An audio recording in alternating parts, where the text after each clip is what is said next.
They put me into that niche of like, you're a doctor. And then I got out of the hospital and I was like, who am I now? This is where the idea of like creating my own business around this came to life. So leaving the hospital didn't mean, because like this is one of the few jobs where you really identify yourself with the job. So I was a doctor. I am a doctor. It's like your identity, yeah. And the problem is, so my whole environment was the same, like, you're a doctor. You don't need to be anything or anyone else. Like everyone asked me, like, what are you doing now that you're not a doctor anymore?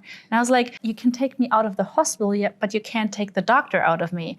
And I still wanted to be a doctor. And that was like a huge identity crisis for me. And then coming to the realization, I can still be a doctor, but I can be so much more. I can be a meditation trainer. I can be a yoga teacher. I can work with people on emotional blockages. That's my newest field that I just brought into, because the burning question behind all of that for me is just what actually makes people sick. And I still wanted to pursue that. So just knowing outside of that, I saw people, they had their own businesses and they were free. They were working less than I did.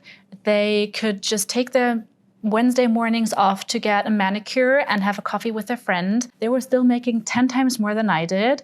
And they were just happy. And that's where I just implemented that idea in my head of, okay, somehow it has to be possible. What made you make that decision to say it's worth to take the jump? Did you have like a moment that you can remember where you just said, yeah, I need to do this?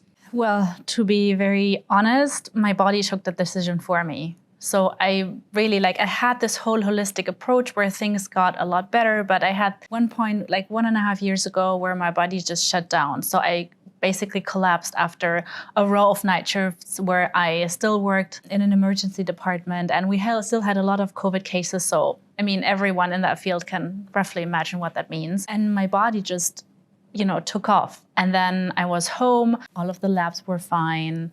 I got all of the checkups and everything. And the doctors told me, hey, you're fine. You can just go back in a week. And I was like, for the first time in my life, I said no. And that was like literally the turning point of, okay, I need to find a different solution for myself. This is where the idea of like creating my own business around this came to life.